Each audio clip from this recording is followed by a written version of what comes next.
Welcome to the Joy of Cruising podcast with your host, award-winning author Paul C. Thornton, a weekly conversation with the amazing cruisers featured in the Joy of Cruising books, comprised of The Joy of Cruising, Cruising Interrupted, new release, The Joy of Cruising Again, as well as other fun, informative global cruise personalities. It's the next best thing to cruising, hearing about cruising from the unique and diverse perspectives of Paul's amazing guests.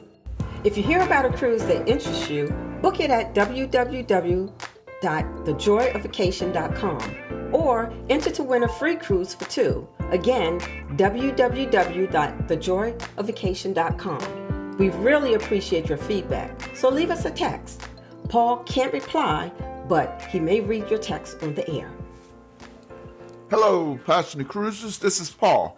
And this week on the Joy of Cruising podcast, I am delighted to welcome Colleen Reed, creator of the See It With C YouTube channel, Instagram, and Facebook page. Colleen starts each video on her channel with, "Hi, my name is Colleen. I work a 9 to 5, but travel the world as if I don't." As frequent listeners know, I watch cruise YouTube videos incessantly as I work on the podcast. Colleen C of See It With C, who has been on nearly 40 cruises to 40 countries and on a diversity of cruise lines with her over 4,000 subscribers, See It With C YouTube channel is on repeat. We are friends and followers on social media, and I occasionally see Colleen in videos of other cruise friends, always appearing to be fun-loving and adventure-seeking. So I have long planned to invite Colleen on the Joy of Cruising podcast, and I am so pleased she was agreeable. Welcome, Colleen. See It With C to the Joy of Cruising podcast. Thanks, Paul. Happy to be here. It is great to meet you virtually. How you doing? I am doing well. I cannot complain at all. Good. Well, thank you for coming on. Give us some background. Where are you from? Where do you live? Anything you are willing to share with the cruising community. Awesome. So my name is Colleen Reed, and I am the personality behind See It With C, where my whole motto is I work a 9 to 5, but I travel the world as if I don't. I hail from District Heights, Maryland, a suburb right outside of Washington, D.C. In my current home, I've been living in D.C. for the last 12 years. I was kind of one of those people that after I left the D.C. area, I didn't realize all the beauty and diversity that DC has to offer until I went away for school a little bit, and I came hightailing it back to DC. So a proud Washingtonian, I guess, of 12 years, even though I was born here, but I know DC people can get really particular about if you're a native or not. So I like to be very clear about that. My background is in education, but my hobby has always been traveling. So I eventually made the travel hobby into a business and then a YouTube channel. So that's me. Good. Well, the question that I bet most listeners are waiting for me to ask you, so I'm going to come right out and ask it. You know, at the beginning of your videos, and you kind of just said it a minute ago, you state, "I work a 9 to 5, but travel the world as if I don't." How? Yes. How I do that, I honestly, I prioritize self-care and time off. I am a recovering workaholic, but always have balanced myself. And some of that workaholic was to pay for my trips. So I understood that, as a single woman, I have to be able to fund my own fun. So anytime I saw like an extra side hustle, an opportunity to make a little extra money just so I can fund my travel habit, I did it. I jumped on it. And the second way I do that is I prioritize how I use my leave. So I am strategic about making sure I don't use leave for those days that I don't feel like getting out of bed. I'm like, nope, we're going to save that for travel. You're going to get out of bed. You're going to go to work. I shifted my schedule to make it, I work 4 10-hour days so that I can get my 40 hours a week straight up. And then I have a 3-day weekend. So that again helps me maximize my leave. So I wanted to kind of put that out there. Actually, a dear friend, recently I kind of rebranded as I work a 9 to 5 and travel the world as if I don't, because oftentimes, particularly like the YouTube and creator community is, I quit everything, I dropped everything, which I love those stories. And I know people who have done it. And that honestly is a goal, to be able to drop everything and possibly travel the world full time. But for now, the reality is there is a mortgage to be paid, there are bills to be paid. So I have to go to work. But I can still get out here and see the world. So I want to make sure people know that you can too work a job, but then also, see what the world has to offer. Do you get any of your work done remotely? So sometimes I do. It depends on which job it is. So I have a travel business. I also do adjunct teaching. I also have a full-time career. So it depends on which job it is. My full-time job, I cannot work outside the country, but my side gigs I can. So it all depends on which job you're talking about. If I'm working on a ship, but yes, usually sometimes I have to bring my laptop and I have to do what I need to do on board so that I can, be able to again maximize all of my travel potential. So you have been on a lot of cruises, over 35, and we'll chat about that. But I want to hear about your most recent cruise. I know from watching your channel that you just went on MSC World America, probably the most talked about new ship. So give us all the details. Yes, MSC World America. That was kind of a strategic move for my channel, which is See It With C. And that was because when World America first opened up its bookings, a lot of people had their eyes on Icon of the Seas. And at that time, again, being strategic with how I can travel, I said, for Icon of the Seas, it doesn't make sense for me to get on board and kind of fight in regards to the YouTube traffic that would be coming through in regards to content. So I created Couch Cruising, which was a hit. And I have to thank a lot of my friends who were on board, other channels who literally rolled out the carpet and were like, Carlene, whatever you need, I'm going to, funnel information to you from Icon of the Seas. But while folks had their eyes on Icon of the Seas, I was kind of watching how MSC was posturing itself in the North America cruise market. And I was like, this is going to be a big deal in a couple of years. So I booked actually MSC World America, I believe in like June 2023. I had it on the books for a long time, just kind of watching the narrative behind how MSC was investing in North America. And so sure enough, 2 years later, I was one of the first I was on the inaugural sailing, which was the first 7-day sailing out of the US. And it completely stunned me because everyone knows MSC as the unfriendly European cruise line that's kind of no frills and the food is allegedly bad. But I've been seeing since my first MSC cruise, which was Meraviglia, I can't remember when I did Meraviglia, maybe 2022 or so.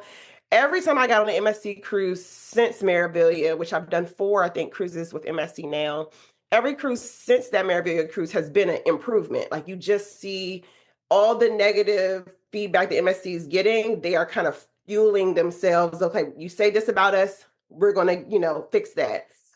So I've been seeing just improvements with their brand.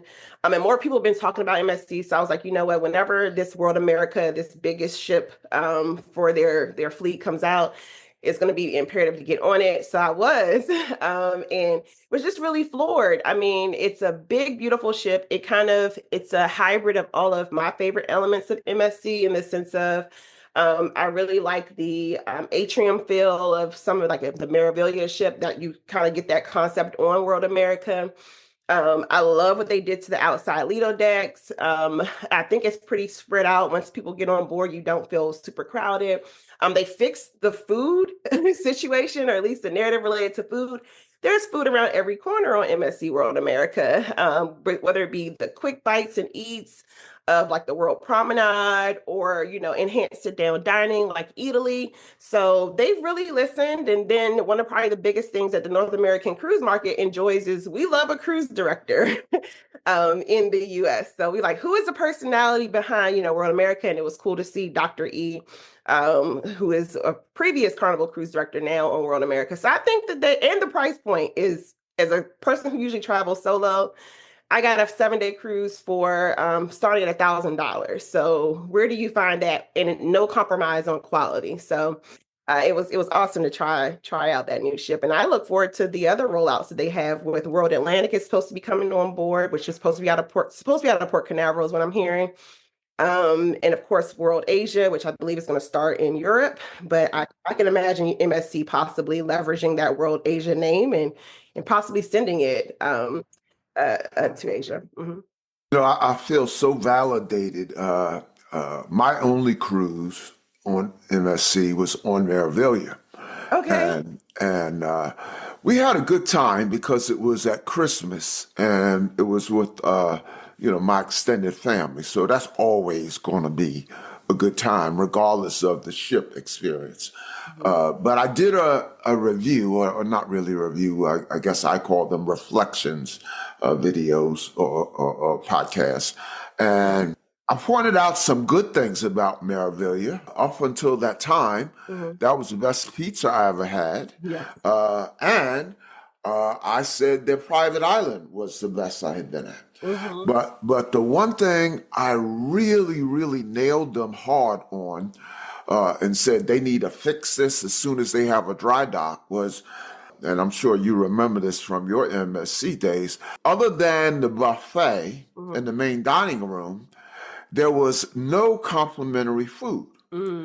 And so that made the buffet always like a madhouse. Yes. And I also said, anyone who has been on Royal and Carnival and Norwegian, where there's food, almost 24 hours a day, this is going to be a once and done. They need to fix this immediately. Yeah. So it's kind of heartwarming to hear that they have fixed it on World America. They probably fixed it on other ships. This was Christmas of 23. Okay. We went on MSC. So I don't know if they fixed it on MSC, but I'm glad they fixed it on World America. And I even said in my podcast, I said, I can't believe they're ignoring, because I know people on the comment cards have to be bringing that up. So they either were reading the comment cards or they listened to my podcast. I'm going to say both. But definitely listen to your podcast. But even small tweaks, like for some of the older ships for MSC that don't have space to accommodate a specialty dining, they've enhanced the meal hours. So I distinctly remember being on MSC Seascape and the meal hours were just not working with my cruise schedule. Because in my head, I'm like, I don't want to get up. They will offer breakfast from let's say 8 o'clock to 9:30, an hour and a half window to get breakfast. Well, I mean, on a cruise, after probably day one, when you finally, get the work, lifestyle off of you, and about day 2 or 3, you don't want to wake up at 8 o'clock, 9 o'clock to get breakfast. But then it will be weird hours of, then you couldn't get into the buffet until 12. So that's, a pretty good chunk of the morning. So even I've seen MSC Seashore was probably the first that I noticed, they're tweaking the dining times, and then offered the midnight buffet, which, a lot of cruise lines had gotten rid of. I think a lot of us have shamed them into coming back because, a full day of quote unquote cruising, if you know what I mean, you need some snacks in your system before the evening. So yeah, they've definitely listened in a positive way. Just kind of quickly walk us through the ship. I hear, all MSC ships are gorgeous. All MSC ships are gorgeous, but I hear this one is just stunning. Yeah. Tell us about it. Yeah, it knocked my socks off a bit because MSC is known to use a lot of brown tones. And that's probably one of my least favorite parts about MSC of where's the color? Bring in the color, right? They don't have. Now, when you when you first see the ship, you're going to see the traditional MSC black and white hull. They don't give you a lot of color outside of MSC Euribia, which has a beautiful hull. And I would love MSC to use that color scape on other ships. But outside that, you're going to get the traditional black and white, hull of an MSC ship, and it's going to look kind of, not a lot going on. But then when you step on board for World America, again, it's not going to be, unless they change the gangway situation on the inaugural cruise, you're walking into kind of like an elevator bay. So for like the first minute and a half, 2 minutes, you don't have that wow factor. Like a lot of times when you walk onto Royal, you're walking into a big atrium, or you walk into Carnival, you're walking into like the classic atrium look. It's going to take a few steps to get the wow factor. But as soon as you are into, I believe that's deck 6 or 7, that's when you kind of like, oh, now we are into this big, beautiful ship. And it kind of does this concept where all of the activities are in the interior on like 6, 7, and 8, kind of like forward midship are going to be, it's the heartbeat of World America. That's where you're going to find, they added a new juice bar. There's we got Elixir, you have, all your eateries, Hola Tacos. You walk into that mix, and of course they do a lot of kind of like crystal looks. So you're going to get your traditional vibe there. As you head towards the back of the ship, though, that's where you get your newest concept for us. Even though we've seen it on World Europa, you finally get the split of the World Promenade. So that's the big outdoor area that kind of allows you to walk out. And there you get that's when you start seeing the pop of color. So Paxos has wonderful floral arrangements that make you feel like you have stepped into an island of Greece. You have the coffee shop, which looks like it could be, any major coffee shop in a major city. And then World America does something that, or MSC with these larger ships, or world-class ships, does something that most cruise lines don't let you do. And that's, you can walk straight out to the back, and you're right above water. Like it's almost like a picture frame view of the ocean. Because usually, not to make comparisons, but like Royal Caribbean, usually when you walk down that promenade area, you can't walk directly to see water because you have like the, the splash show, the aqua show. But MSC lets you walk like literally straight back out. So then you have their, the sports bar concept, all that there. The next wow factor is when you finally go up, which is, I can't remember your higher decks, which might be 18 or 19. That's where you get the Lido deck. MSC is known for really nice size and deep pools, which, people who enjoy swimming and the pool aspect enjoy not having that 3-foot pool. They give you a little bit of 5 feet. You can float. You can, actually get some laps in. And that's where you again start seeing your pops of color with the Botanic Garden area, which is their indoor pool concept. They have changed that from their usual jungle pool to it's called the Botanic Garden. And then where you're up at the top, I can't remember the name of that, what they call that district of the ship. But that's kind of where you have all your thrill rides with that, the cliffhanger, the entrance to Jaw Drop, the wonderful ropes course, which is pretty intense. And so that's where you start getting elements of color. And then you have their adults only concept. So all of these areas of the ship kind of, again, help spread people out. For the most part, I would say there's something for everyone. Some of the things that we were talking about with other people who are in the, cruise tube community, we were talking about it didn't seem like there's a lot of outdoor elements for younger children. I think it's a perfect ship for your teenagers, but people who have younger children might struggle a little bit. If they want activities that aren't necessarily going into, the kids club. So I think MSC has definitely nailed. It'll be interesting to see the future iterations of the world-class ships, and I hope they continue to give us something else. As we've seen the evolution from World Europa to America, and then onward to Atlantic and Asia. So, what was it like experiencing a real cruise director? When I was on Meraviglia, Yeah, I couldn't tell you who the cruise director was, and I've never heard anyone. You've been on several ships, but I've had many guests who've been on MSC ships, and no one has ever mentioned the cruise director. no. Did you notice a big difference with Dr. E? Absolutely. So the first time selling, like you said, the first 2 MSC ships, which would have been Meraviglia and Seascape, I cannot recall the cruise director.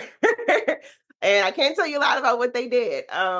They had great staff, particularly on Seascape, like, on board. But Seashore was the first time I was like, oh, this is what a cruise director can, this is how a cruise director can change the whole culture of a cruise ship. So when I got on Seashore, I was kind of like, wow, staff are friendlier than previous ships. So I'm guessing that's, some of the training that Dr. E brings, his experience, where I'm like, staff were particularly like, speaking. And then I had, of course, my YouTube equipment out, and they were very conscious of, getting on camera and smiling. I was like, there's something going on here. And then like even elements of like the white party, which is one of his MSC's signature events. He really, the white party used to be almost like Zumba kind of vibes. And he really mixed it up in a sense of like, we're going to go around the world and everyone is going to have music that reflects their culture and interests. So the first time I noticed it was on Seashore. Then with him being like, the inaugural cruise director for World America, you got to see it even more where he, helped with some of the flow and providing information around the ship. And letting people know, like, here where certain events are, if making sure that people were aware of like what options were, if hey, sunbathers, like, we have this for you. One of the biggest things I noticed was like line dancing, where typically you get like one demographic who likes line dancing. The way he broke down line dancing instruction, everybody was up in line dancing. And they had music for line dancing for everyone. So I thought that was something that like, a novice cruise director typically would have just been like, oh, we're going to play the wobble. And, he really broke it down to, where 20 people might have got up and volunteered to that line dance class is something that everybody would do every day because he really made it so inclusive.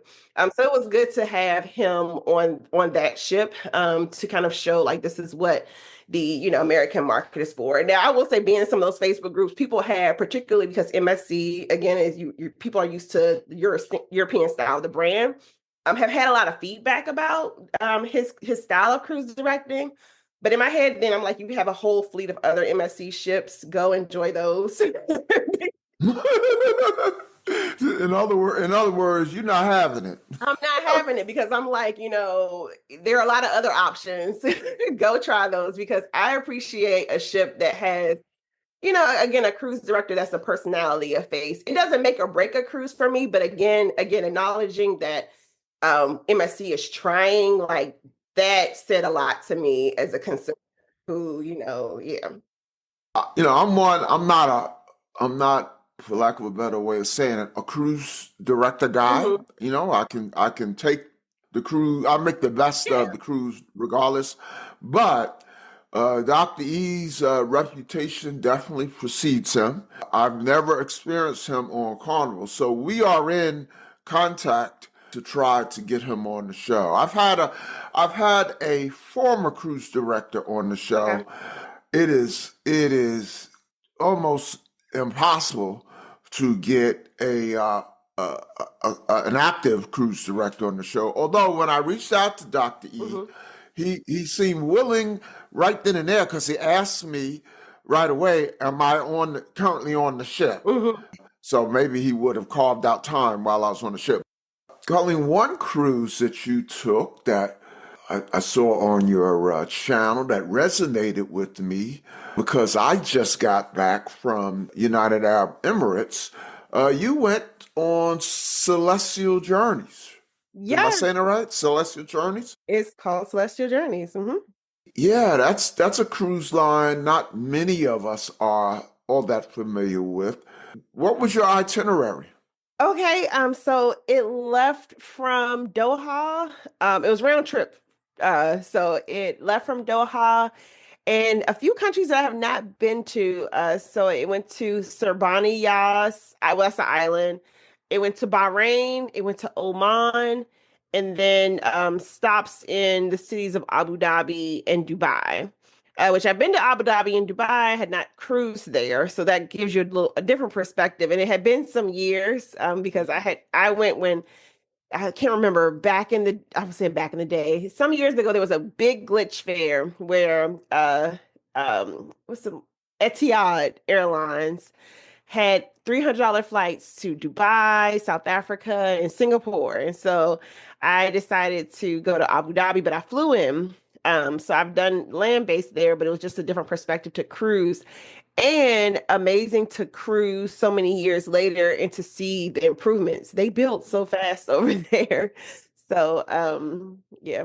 So did you, when the ship docked in Dubai, Abu Dhabi, I guess that's one stop, or is there a dock in separate? It was actually separate stops. Mhm. Oh, really? Because it's only by car, it's like 45 minutes away. Yeah, when I flew in, I stayed in Abu Dhabi and we took a bus ride to Dubai, and that was maybe 45 minutes to an hour. Probably the longest part was figuring out where the bus picked us back up to go back. But yeah, it was actually a separate stop this time. And I believe I stayed on board for Abu Dhabi, but because I did a lot of exploring when I was there land-based. But Dubai, I decided to get back out. And because I didn't stay there the last time, I decided to actually do a hop on, hop off and a little more exploring when we got to Dubai. So what you do in Dubai, we just went, we did a land trip. Okay. And so most of it was Dubai, hmm and then we did a couple of days in Abu Dhabi. hmm What did you do in Dubai, or did you just kind of ride around? This time I did the hop on, hop off bus. So for Dubai, yes, this time I did a hop on, hop off bus. There was a right at the port, there was a hop on, hop off bus. I can't remember how much it cost, but it was waiting for us. It sat there for maybe like 20 minutes. It takes you to another stop right outside of the terminal. I mean, I guess I could have walked it if I was feeling fit that day, but it takes you to a stop outside the terminal, and then that starts the loops. It takes you from the terminal to Mall of Dubai, and then from Mall of Dubai, you have a couple of route options. So I think I took the route option that I can't remember the name of the route, but there's a couple of options, and one of them kind of covers most of your major sites. So you get to see the Burj Al Khalifa. You just get to see it. You can get out if you want to, but I just was kind of maximizing time, so I just stayed on. And there were a couple of new spots that there's a new big picture frame that was not in Dubai when I went. So I was a little mesmerized by some of the things. There's like a new museum of, I can't remember, like technology or something about advancements, innovation. That was totally new. So there has been some development in Dubai since I first went. When I first went land-based, the Mall of Dubai was the biggest thing, probably. With the skiing had just opened, and the island, the Palm Island, was a big deal. But so it was just amazing to me to see, and I can't remember how many years ago, probably maybe 10 years or so now, how quickly they developed with the tourist in mind. Yeah, yeah, yeah. I love Dubai. My reflection, and we're going to have a reflections podcast in a couple of weeks. My biggest reflection is we did not spend enough time there. You Ooh. need to really do Dubai right. You need at least a couple of weeks. You know, Oh. you mentioned that technology museum. I hmm wanted to go to that. I wanted to go to the Palms, hmm that man-made island Yeah. complex. We went to the Burj Khalifa, but we didn't go up to the top. There's so much to do. You just can't do it at least we couldn't do it in the condensed timing that we had.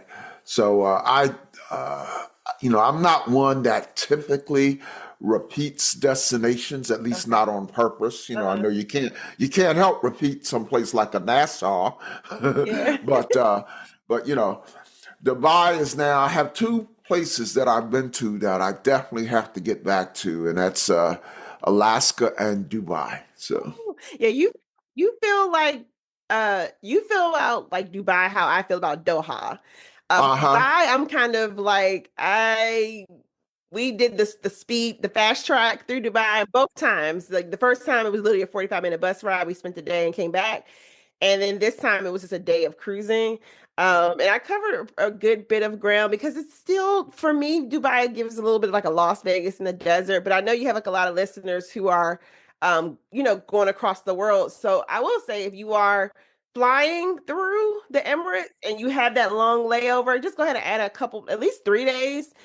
Two, if you're feeling pretty adventurous. If you want to just do hop on, hop off that one day, you might be a little tired. But if you have an opportunity, like if you're going across the world and you have a layover in Dubai, in Dubai, you can, and they make it easy for you to access the long layover option. So I believe Emirates, definitely Airways offers layover accommodations where you're getting hotels reduced price, so that you can stay and kind of maximize, on visiting instead of just feeling like you got to get off the plane and get to your next stop. Take advantage of those long layovers because they'll build it into the ticket and make it really easy for you, and it helps break up a long trip. But Doha, for some reason, this time was the star of the show because the first time I went to Doha, we had a delay, so we just kind of ran out. Somebody who was living over there doing work for US, was living there. We just ran out, and I was like, I got to get back here. But they were doing work for the World Cup. Now, post World Cup, Doha is a quiet destination, but it has so many new museums, new and unique hotel options. Of course, man-made beaches similar to Dubai. So similar, like if you're flying through the, UAE and you're stopping through, sometimes you stop through Dubai and sometimes you'll stop through Doha.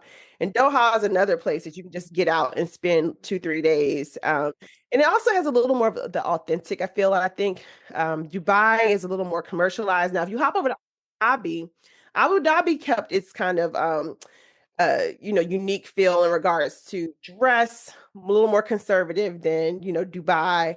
Right. Yeah, so I just offered that too. If there's other options that are kind of growing quietly and a little cheaper too. Yeah, we stopped.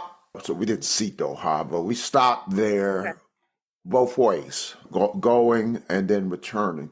I think what I want to look for is a cruise that, and I don't know that this exists, but a cruise that stops in Dubai for a couple of days because because we did so much of Dubai. I want to, I don't need, that much time to do the things that were high on my list that we didn't get to do. But I could do them maybe in 2 days. And I feel like and I'm rusty, but I feel like Celestial offered an overnight. If I can remember correctly, we were overnight in Dubai. Mm-hmm. I think, but it's not 2 days. So, but it's at least you don't have to worry about when you're running to the port and you can get there kind of late and take your time. They'll let you on. I believe we had an extended stay there. Any overall thoughts on Celestial for my listeners who, I suspect most are not that familiar with Celestial. And I wasn't either. And shout out to MH Family Adventures. They were probably the first cruise channel that I've ever witnessed get on Celestial Journey. And Rockwell is so generous with information, who is the lead creator. It's a family channel, but Rockwell does a lot of the engagement for the family. And she mentioned seeing this leap year sale for Celestial. And I already knew I was going to be in South Africa. And I was kind of already thinking about flights. So I was like, oh, if I decide to break up my flight and instead get on Qatar Airways, break it up. I know it's going to go through Doha and just, add the 7-day cruise. So it helped me break up my South Africa trip. So instead of being 24 hours on a plane, I was like 12 going up, 7-day cruise, and then heading over. But she alerted to some of us that, hey, there's this leap year deal, $400. And then I upgraded it to include, they have a package, and I know their packages have been changing, but they had a package that included drinks and included a little bit of Wi-Fi. It included, I think, excursion credit, a few things. So I maximized on that because I already knew I was going to be on that side of the world. But apparently, according to my vlog, I know somebody was saying they priced it because of my vlog, and the prices are still reasonable. Now, 2 things to note and keep your eye on: Celestial A uses old Holland America ships. So you're going to get that vibe of the aesthetic of old Holland America ships. And Celestial just acquired John Diorio, who is a big executive from Virgin Voyages, who helped build out their launch. So keep your eye on Celestial Journey because or Celestial Cruises, excuse me. Celestial Cruises is the line. Celestial Journey is the ship. And I believe they're getting another ship on Blind. Keep an eye on them. You might want to try to get on early because I imagine with John joining their team, there's going to be some enhancements. There's going to be, a lot of growth for Celestial, which it might not be on people's radar right now, but it's going to be on people's radar soon, is my prediction, just kind of watching how he worked with Virgin Voyages. That's a good heads up. I appreciate that. And shout out to MH Raquel and MHS have been on the show. It's time to get them back on the show. So thank you for reminding me. Talk about some of your favorite recent memories before World America. Okay, favorite recent memories. I have been trying a variety of ships. So I would say one would be recently I was on Regent Seven Seas Voyager, which was a 10-day Mediterranean cruise. Oh wow, yeah, I saw YouTube, and I really want to ask you about that. First of all, Regent is on my bucket list. I wanted to go on a luxury line. Mhm. I actually went. Regent was by name, was the one on my bucket list. But then I had an opportunity at a great price to go on Explorer Journeys, a price I couldn't otherwise afford. So I did go on Explorer Journeys. Regent is still on my bucket list. And I was glad to see that you went on it, not only because I have a long-term interest in it, but the next episode that's going to be released after I record this is Regent. I have an executive from Regent is going to be on the show. So when I saw that, I said, oh, great. This is kind of a preview of my discussion with Jody Murphy, who is from Regent. So tell me about Regent. Yeah, I think that the thing that made it a memory was because I think the demographic that Regent is known to be older and a slower kind of just pace. And so I was kind of coming on with a mentality of like, am I going to connect with anyone, while I'm on this 10-day journey? And I'm an only child, so I'm pretty comfortable with, large moments of silence. But Regent knocked my socks off in regards to, it had a pretty solid solo program. Where every evening the solo sailors got together and people came out in droves because of, again, it's typically an older demographic. You had a lot of individuals who were widows or widowers, or older individuals who were living at home, alone. So they were coming together for that community. And we ended up as a group just really bonding and gelling to the point that I remember I was on an excursion and one of the solo cruisers had noticed, or she thought I wasn't on the bus yet. And she was like, wait, is Carlene on yet? And I was like, I'm back here. I think a typical cruise line, people wouldn't have noticed, that I was, missing in action, right? Or someone would have cared that deeply. So I love that connection. Another event that they have that really kind of brings community together is I can't remember the official name of it, but about the second or third night that you're on board, they come on the intercom at 6:00. They ask everyone to come out of their stateroom as long as you have at least a robe on. They ask everyone to come out of their stateroom as you are. And there's a toast. So there are staff members holding, there are staff members holding champagne. And what happens is the captain and some executive officers make their way throughout the ship. But you're also getting to know your hall mates, your floor mates. Which again, most typical cruises, you don't know, who the person is to the left or the right of you, unless you just happen to see them walking in and out. So it's about like a 30-minute kind of social. And that was, again, brought connection. It wasn't just the people who I would hear on the balcony, but it was like, oh, I know those people. Good morning, So I appreciate the sense of community that Regent builds on its smaller, because one, they're already smaller ships, but then it's just very intentional about making sure people make connections on board. So I would say that was probably that was a recent memory because I think I was just shocked by, I was very prepared to be an outlier. And for the most part, during that journey, I ended up making some good connections with people. So that was it was shocking in a good way for me. You might have said it, but say again. What was which regent It ship? was Voyager, Seven Seas Voyager. Voyager. Now, I'm going to be a little nosy. What motivated you to take a 10-day cruise on an ultra luxury cruise line? Yeah, I want a free cruise. So as a I Get out! yes, I am a travel agent. That's one of the components of my business. Of course, like I show people my travels, but if people want to book, that's also like an option. So I was at the Clear 360 conference. I guess it's now a couple year or two ago. I can't remember. I'm losing track of time. And just kind of getting more knowledge about the different cruise lines, trying to increase my knowledge base as a travel professional. And I was walking around and they had like some, little giveaway, and it was a little complicated. Like it was, you had to like share your social media and tag this and tag that, where most of the other booths were kind of just like, put your name on this little piece of paper and we're going to do a drawing. It was like 3 steps for Regent, but the lady was saying, she was like, it's going to be worth it. Just do it. And I was like, okay. So I'm battling the internet, and I give my, put my entry in. And then about a month later after that conference, I got an email saying like, you want a free 10-day cruise. And I'm just thinking, as a YouTuber, we get a lot of spam, spam opportunities where you have to be very careful of, is this legit or what?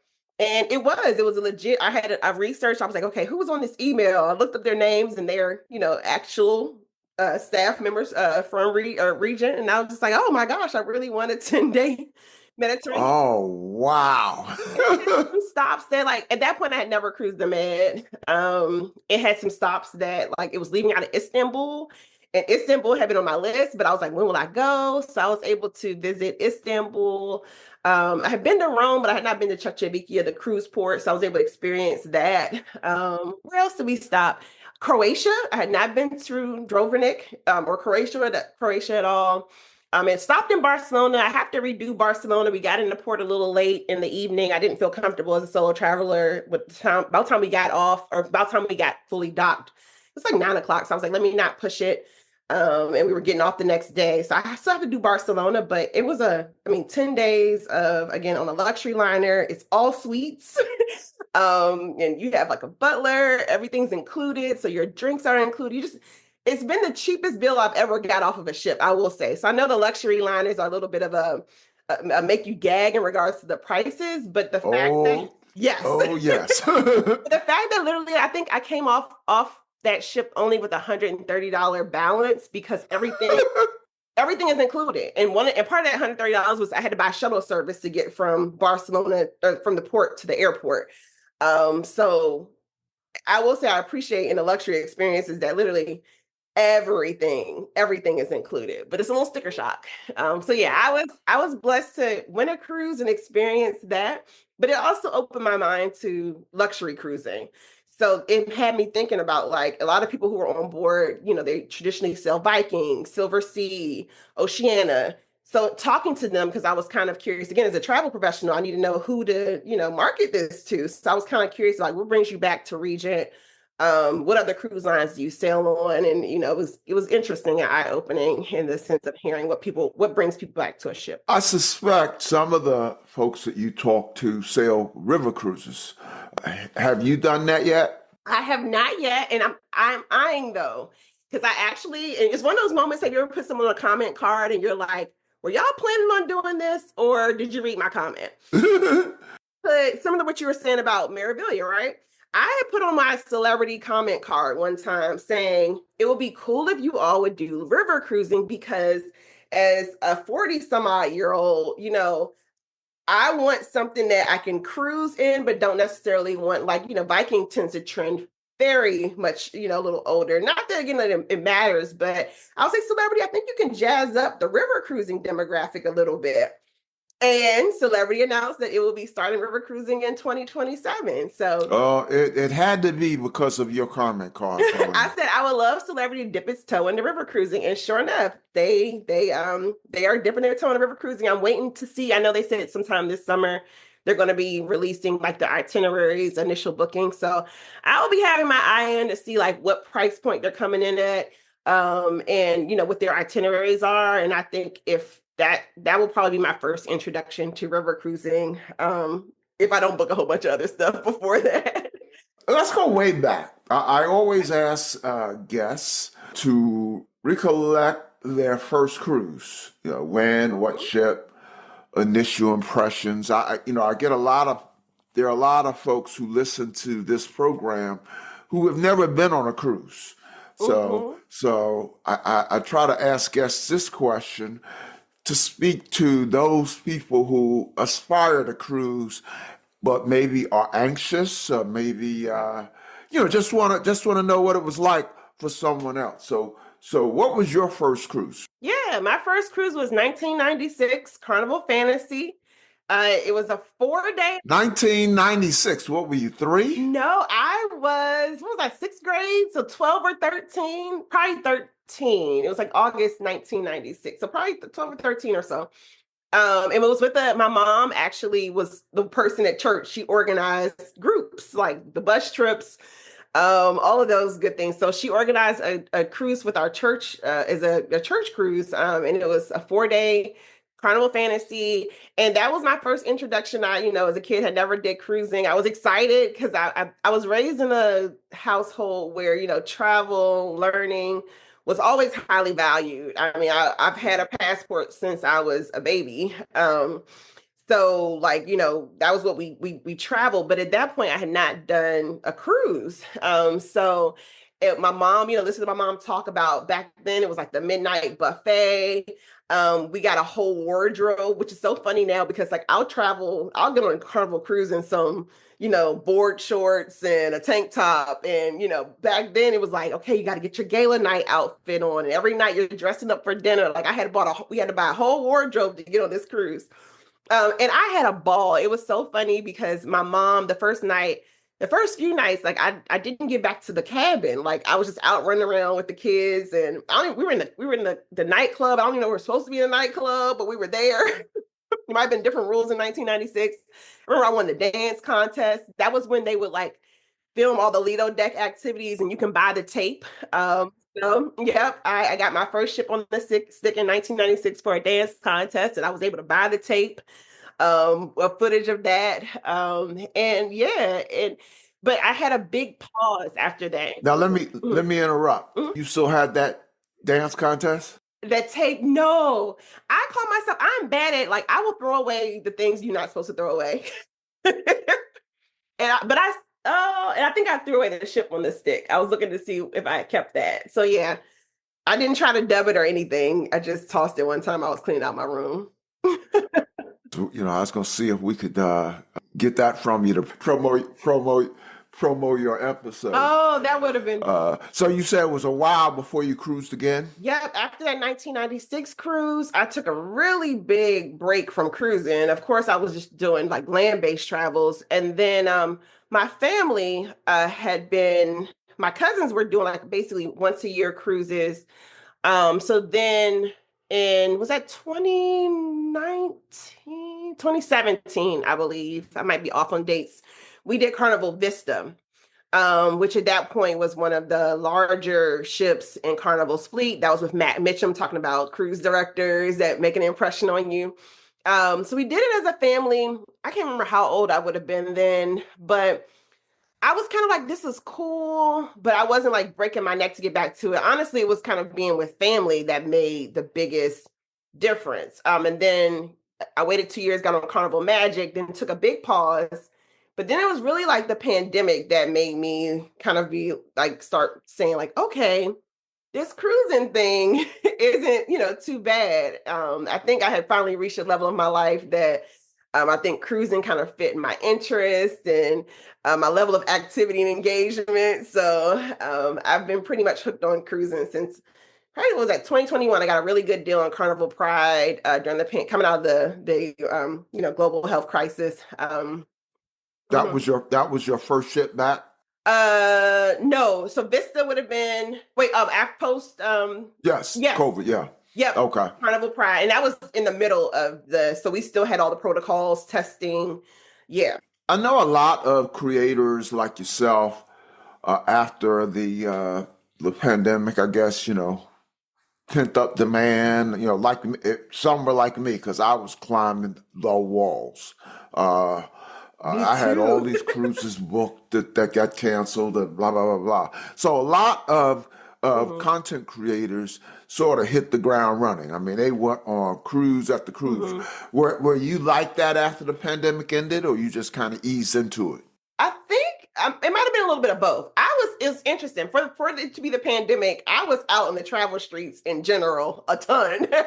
Didn't bother you? It didn't. I literally, I took all the safety protocols, and I mean, I went to Morocco during the pandemic. I definitely cruised. I went to South Africa during the pandemic. Like, I was all over the place.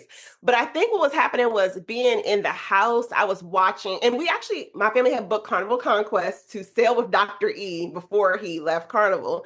But that ended up being canceled. So that would have been the first ship, like if it hadn't been canceled. But yeah, I think, but I would, if I wasn't traveling, I was at home watching YouTube. And I would often like just sit with my door open just to get some similar like light and just see people.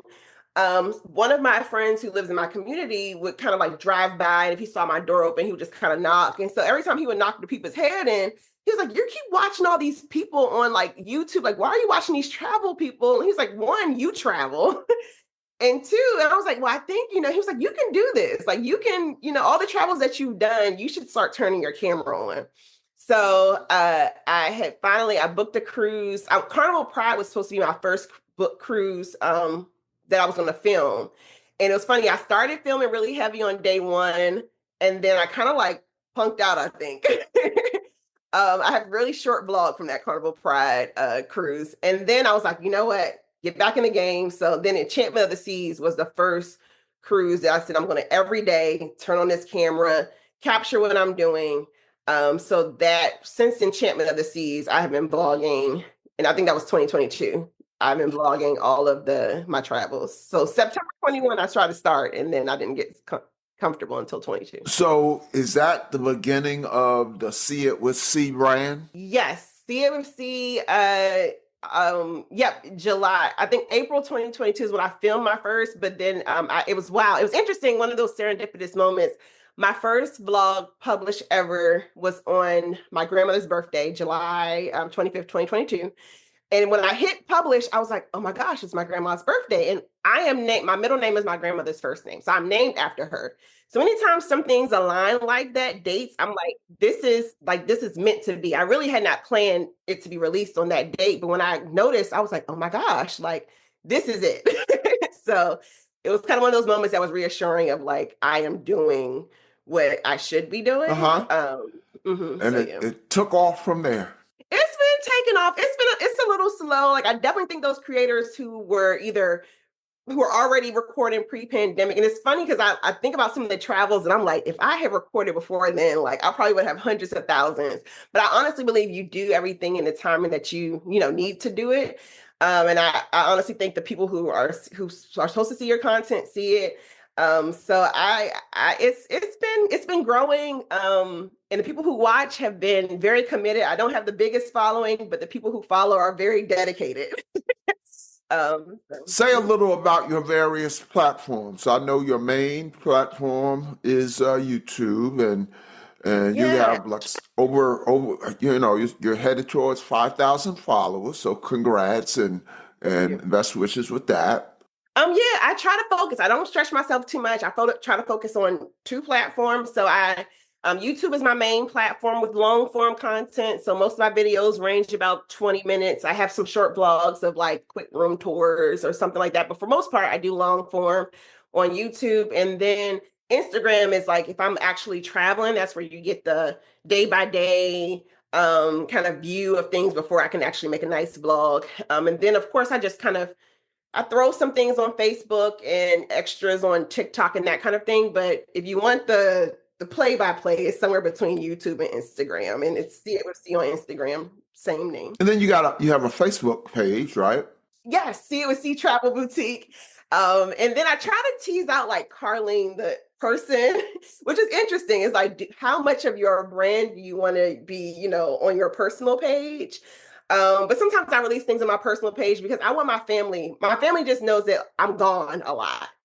And I want them to know, like, I'm being safe and, I'm not the crazy person, because they're like, what are you doing when you travel? So the first It's your way of communicating, keeping them up to date. my blogs is usually my mom. I send my mom my YouTube videos as soon as it's out. She gets to see it because I know she's worried. And my dad will call her like, she's somewhere in the Middle East. Like, I show them that, like, you raised me right, and I'm okay. Now, I know that you traveled with them when you were 13. Now, have they traveled with the current iteration of Colleen, See It with C? My mom has. We usually try to do one family trip a year. We went Carnival Jubilee was my probably last family vlog where I had the whole crew was kind of out. My dad not so much. And that's their new ship. No, Celebration's a new one. Carnival, right? I mean, Jubilee is their newest ship on for Oh, Jubilee. How was that? I'm sure that was. Yes, I really love, again, it's cool to see ships make different iterations. Like, even though you have technically the same carbon copy ship as Mardi Gras, it's cool to see the personality of Jubilee coming out of Texas. So there's a whole, again, just a different demographic of a cruiser that comes out of Galveston for a 7-day cruise. So the Galveston cruises aren't like, or not, for at least Jubilee, they weren't like super turnt, but they're definitely like a fun time. And the ship, like just the whole personality, Kendall Fire, again, cruise personalities, really keeps the ship hype and engaged. And she's just a little ball of energy. You'll see Kendall in the casino cheering people on, walking throughout the ship. So it's cool to have like Carnival's like, we're going to dedicate the Jubilee to Texas because it truly takes on that whole everything bigger in Texas mentality. And yeah, I think when I got on, there's one guy who had been on there, like, I think he's just basically rotating trips on Jubilee. So it has its own personality that it's embracing coming out of Galveston. Yeah, I've been on the Mardi Gras. That's the one of the new Carnival class. Have you been on the roller coaster? I have not been on boat yet. Oh, you're kidding me. I keep punking out. Well, see, I'm a roller coaster wimp. Oh wow. Okay. So when I knew I was going on Mardi Gras, I actually made a post. I think it was on Melanin SC. And I might have used those exact words. I am a roller coaster wimp. So, but I'm taking my granddaughter, and I don't want to punk out on her. And they assured me, it was nothing like a roller coaster at an amusement park. Okay. And it was a lot of fun. Okay. However, my granddaughter was a speed demon, and I didn't realize that you could control the speed. You got that. And I made the mistake of letting her control the speed. So it was a lot of fun. Do it. Okay. Do it. I'll do it. I purposely have not scheduled it. Yeah, it's nothing like real roller. I couldn't go on a real roller coaster. I mean, I did them when I was younger, when I was stupid. But nah, you're not gonna get me on one of those, today. And that's the beauty of YouTube. Like, I can watch all those roller coasters on YouTube, but I know I'm not stepping foot on those anymore. My coaster days are over. But I saw you on that thrill ride on World America. What's that called? Oh my gosh, Cliffhanger. And if you zoom in enough, my legs are shaking uncontrollably. Really? Yes. Because you seemed. It seemed like easy for you. Well, you get a little bit of behind the scene content. I had got on it and I didn't film. So I actually ended up riding it twice. So I decided not to get off the ship on port day, which is a great day I was in the Eastern Caribbean segment. So Puerto Rico day, I decided to just stay on the ship and take advantage of all the activities that would have been a little crowded. So what happened was I got on Cliffhanger because I wandered up there and I got on Cliffhanger by myself, and I had only had what the staff member he took a picture of me, and I was like, it's good I experienced it, and I kind of just taped me, thinking about my experience. Well, one of, again, from the YouTube cruise community, Melanie C, she came around the corner, and it was, her name is Regina. She's the Travel Savvy Hub. It's her channel. And she said, did you ride it? I said, yeah. She said, did you film it? I said, no. She said, so that means if you didn't film it, it didn't happen. So I had to get back on it. She made me, which I'm grateful for, because a lot of times even though I've been in this whole YouTube thing for like almost coming on 3 years now, I still have to be reminded to like pick up the camera. Sometimes I like to be in the moment, but it's like you also got to pick up the camera. So I was grateful that she was there because she caught an angle of me. I'm usually never on the opposite side of the camera. I'm usually doing like a lot of selfies. But she caught me doing it the second time. So it wasn't as bad because the first time that I didn't get to record it, I asked him to stop. I was about Oh, really? Yeah, I was about 30 minutes in, and like I was like, I'm good on this. It's something about that your stomach doesn't drop, but it's something about like the back swing, and when you swing back, you're just looking straight down, and the only thing I see is pavement below me. It was a port day. So, oh, okay. So you're not looking at the ocean. no, not that day. Some people got on it when they were a sea day, but I knew the lines were going to be crazy. So I just decided to do it on port day. But some of that backswing when you're just parallel to the earth and you're just like, if this restraint were to go, it's over. So I didn't look as terrified because I did it once. However, the guy put me in, the staff member, he said, now you're going to ride it the full minute this time. So then you start seeing, like, probably towards the end of the ride, my legs are shaking because I'm just like, a minute is a long time when you're doing something that you like kind of don't really want to do. Many content creators or cruise influencers are doing group cruises. Mhm. Have you done that before, or is that something you've thought about? Will you do that? Yeah, that's something in the pipeline. And I waited a little bit. A lot of folks know I've been like on Melanin at Sea, so I've watched how they execute, which is again top tier execution of how they deliver their group cruise experience. So I waited a couple years, waited till I have just a better following, and then I am doing a group cruise in. Actually, a couple of them lined up. So I'm starting to roll out. I won't be doing a bunch, but like 1 to 2 a year. But my first one is the Good Gov, which is GOV getaway. Basically kind of I am like I work government is kind of my main my main gig. And we love our holidays. And so I shortened it to be go on vacation because just watching the times, I was like, I don't want to offend anyone by calling it the Good Government Getaway anymore. So I just call it the Good Gov Getaway, where we just get away, get away from jobs, have a good time. So that first one will be Labor Day 2025, which is on Virgin Voyages. Oh, so that's coming up. Yes, it is. Do you have any availability still?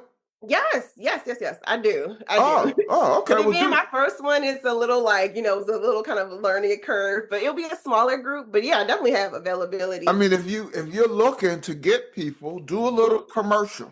Oh yeah, so the Good Gov Getaway, which we're going to maximize our PTO and vacations and get away from those jobs, will be on Labor Day, which is August 29th through September 3rd, 2025. So this Labor Day, on Virgin Voyages Valiant Lady, which is my favorite lady ship. Is heading to Puerto Plata, Dominican Republic, which if you have not been to Puerto Plata, is a very engaging and fun cruise port to be. And then, of course, Beach Club at Bimini, which is Virgin Voyages beach club experience. So that will be in 2025. And if you can't make 2025, I am teaming up with a few solo cruisers. So Sig the Solo Cruiser and the Jen Danielle Experience. And we are doing the Ultimate Solo Group Cruise, which is June 2026. So June 22nd, 2026, on Celebrity Reflection. So trying a different speed of and that will be basically, celebrating all the solo cruisers, people who love to just go away, travel on their own. It's open to anyone, though, but we'll be on Celebrity Reflection, and that's going to Perfect Day at Coco Cay, which is one of the stops now on Celebrity, and Bimini, Bahamas, which we're going to kind of do a whole different based on what your vibe is, that's what you're going to do on Bimini. So I'll be having people out exploring Bimini, which is kind of true to my brand of you're not going to just do the beach club. We're going to go out and get to see kind of the town of Bimini. Well, first of all, let me say it's nice to hear that you're doing something with SIG and Jen Danielle. Both have been on the show before, and their episodes killed. So I like them both and look forward to having them both on the show again. What else? What else do you have booked? Ooh, you get a preview.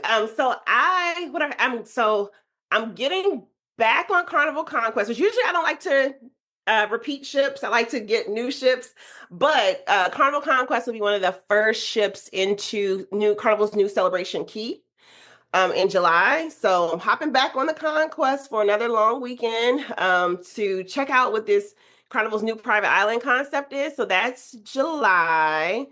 August, I'll finally get on Utopia of the Seas, which was one that I had booked Utopia for its inaugural, but then Royal is doing this whole new thing where it likes to add 3 more preview sailings before the inaugural. So I booked it last year and the price just did not validate a 3-day cruise. So I canceled.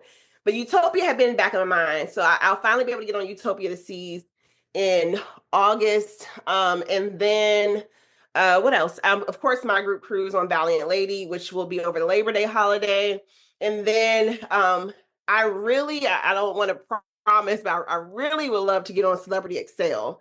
So that's kind of like on my radar, but I haven't booked that one yet. But the other 3 are booked, signed, sealed, delivered. I'm going. But at the end of the year, I have my eyeball on that. I fell in love with Celebrity Ascent. And while I was on board, which I don't know why Excel was not on my radar, was sitting at the pool and was having another lovely conversation with another solo cruiser.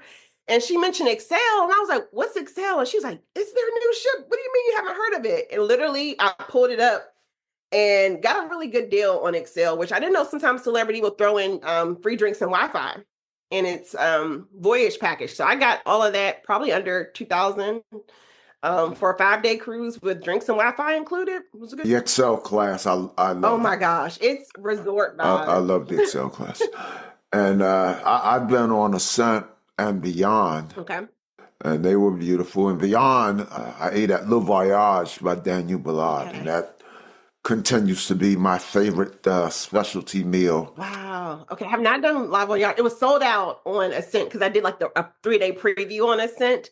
And of course, everything, people trying to get that first look, it was booked. So hopefully maybe Excel, I'll get an opportunity to try Live Voyage. I have not actually did a lot of celebrity specialty dining. So maybe that'll be a focus if I get on Excel. I've done, they have great specialty dining. I did the steakhouse. And then they got a sushi place. But they also have Celebrity is a line where I'm not a big buffet guy, but they have the best traditional buffets I've ever tried. Oh yeah. It's honestly rare that you'll catch me in the dining rooms on Celebrity because I'm an outdoor cruiser. So I like to be out on the Lido deck or out on, one of the promenade areas in a lounger. And I'm the one who I'll have a book and I'll miss my dining time. So the buffet kind of just allows me to go get a plate and I can keep going with my evening activities versus like being stuck in one place for an hour and a half and missing something. So yeah, they have a wonderful buffet where usually it's every night there's something. And then there's usually like a theme night where they kind of maximize the theme. Really good food. Sounds like you have some pretty exciting cruises coming up. What's on your cruising bucket list? Oh, cruising bucket list. I think I definitely want to do Celebrities river cruising concept. And I think I almost want to say river cruise. Even though I've been on river cruise, having cruised the Med, I think river cruising is a better way of exploring Europe versus the bigger ships because when you go on a bigger ship, you're kind of out there, in an industrial cruise port. It takes an hour of a bus ride to get into town. Where river cruising, I remember visiting Budapest, and that was the first time realizing river cruising was a thing. I flew into Budapest, but I was out and about, and I would see these ships, little, not really ships, but they're larger boats, and they're all kind of flat, 2-story, threes, the most. They were kind of pulled in and out, and I'm like, what is this? You get dropped right in the middle of town when you're river cruising. So that's going to be, that's something that's on my bucket list. Of course, I want to get to Antarctica, experience the Drake Shake. Explorer is on my radar because I think they're going to make a pretty big splash into luxury cruising. So yeah, I think those are kind of my big bucket list items for the moment. But I'm kind of always just like any trip is a bucket list trip because you only got one chance to do this life thing. So I'm not trying to dissuade you from going on celebrities river cruise. In fact, the first friend of mine, and you're my friend, who goes on a celebrity river cruise, I want them on the show to report on it. If you're not dead set on celebrity, Emma Waterways' soulful expression. Oh, okay. Write that down. It'd be too much for me to explain it now. Just look into it. Okay. So before we let you go, Colleen, we usually ask our guests some light or fun cruise questions. Okay. So what does Colleen do in her me time? Travel. If I'm not traveling, I read. I like reading, or I'm researching traveling. My me time is typically I'm researching, traveling, watching travel, or maybe reading a book would be different. In other words, you don't have any me time. Your cruise life and your professional life are intertwined. Very, very much so. What's your favorite cruise drink and cruise food? Ooh, okay, my favorite food is probably easy. The Buffalo Crunch rolls on Royal Caribbean's Playmakers. Wow. I've been on Royal Caribbean and many times, and I've been to Playmakers, but I don't remember that. Is that pretty new?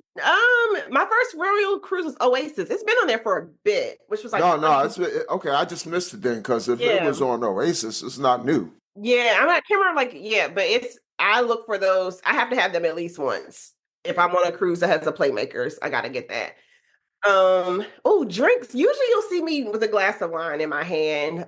Mixed drink, I would say, Virgin Voyage just stopped. It's not on the menu anymore, but if you ask someone, they can make it, particularly if it's a staff who's been there for a while. It's the Smooth Sailing on Virgin Voyages. They need to put it back on their menu. I'm not sure why they took it off, but it's a blackberry bourbon drink. And with a touch of, I think they use mint or rosemary. I think rosemary, a dash of oh my gosh, that was good. But they've taken it off the menu, at least the last time I was on Virgin Voyages. But if you ask the bartender, if you can find the right one, they'll make it for you at the Sip Lounge. All right, I'll have to put that down on my little... Oh, no, on the rocks. It's on the rocks. That's the bar where you can get on it. My little notes application. I have for each cruise that I'm doing, I just have little things that I hear to write down about it. So I'm going back on Virgin in March. I'm going to do Brilliant Lady. So. Oh, awesome. Okay. What's your most wonderful or memorable, funniest, or even most embarrassing cruise or port experience? I would probably say memorable would be, I feel like any cruiser I'm like with my family, because it's rare. As a solo traveler, I'm usually I'm usually just rolling solo. So anytime the family comes along, we always have good stories. But I think individual wise would probably be the first Melanin at Sea. I think I booked that cruise like 3 weeks out. It was literally spur of the moment. But on the Lido deck, besides the iconic picture, I kind of got the party started that first sea day. And next thing I know, it was like all the brown shirts. We were just partying on the Lido deck before we kind of marched up and took that iconic first picture or video. So that was probably one of the, I guess, memories. Now, which group cruise was that? I just had Melanin at Sea or Rich and Jazzy Life on the show, and I did tell the audience that their group cruises are legendary. That was the first. Which one was that? That was first ever Melanin at Sea.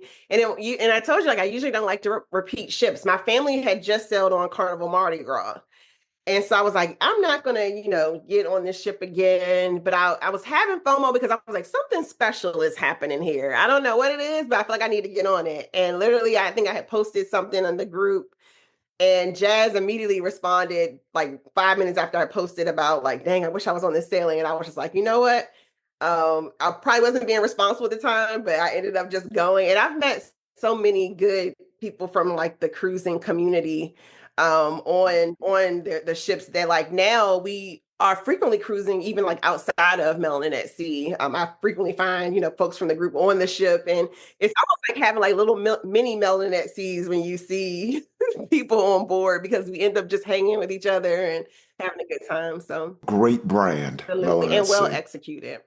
Welcome to the See It With C fans and friends listening. We hope you have enjoyed what you have heard at the Joy Cruising Podcast, and will come back for future episodes. Join our Facebook group or follow us on IG. Colleen, so that your friends and fans and my listeners can learn just a little bit more about you. Share one thing your fans and friends and my listeners don't know about Colleen. Well, yeah, I actually was an elected official. Get out. Yeah. So I was. I shouldn't say get out like that's impossible to believe, but Yeah. that's just a party. We're Facebook friends, and I just never knew that. Yeah, something I kept on the radar. And it's also something that I had to be mindful of whenever I first started my channel. It was a little bit of a rebellion to start my channel while I was elected. Because it's like you do so much trying to protect your face and brand. So anyway, in 2019, I filed to run for the DC State Board of Education for Ward 8, which is my ward. It's Southeast DC area. About almost 80,000 residents are on this side of town. So my career is in education. I started as a speech therapist in the school setting and kind of made my way to education admin. I have a doctoral degree in education management. So once I was finished my doctorate in 2019, it was funny because one of my friends was like, are you going to sit down? And I was like, yeah, I'm going to take a break. I'm not going to, pursue anything else. I'm just going to enjoy, having my kind of final degree. And that lasted for about 2 months. I learned about the DC State Board of Education, and that at that time politically, it was kind of one of those things like a lot of my Hampton friends were watching just national politics, and we just said, the all politics really is local. A lot can happen in the world and can happen, at the highest levels of government, but the piece of government that impacts you most is what kind of happens in your local form of government. So a few of us decided that we were going to put that into action by actually running. So I ran for the DC State Board of Education. I campaigned for a whole year. And then I won a total of 14,000 votes, kind of blew the competition out of the water. I think the next candidate had about 7,000 votes. So I was an elected official on the DC State Board of Education, the Ward 8 member for 2019 to 2024. This 4 long years.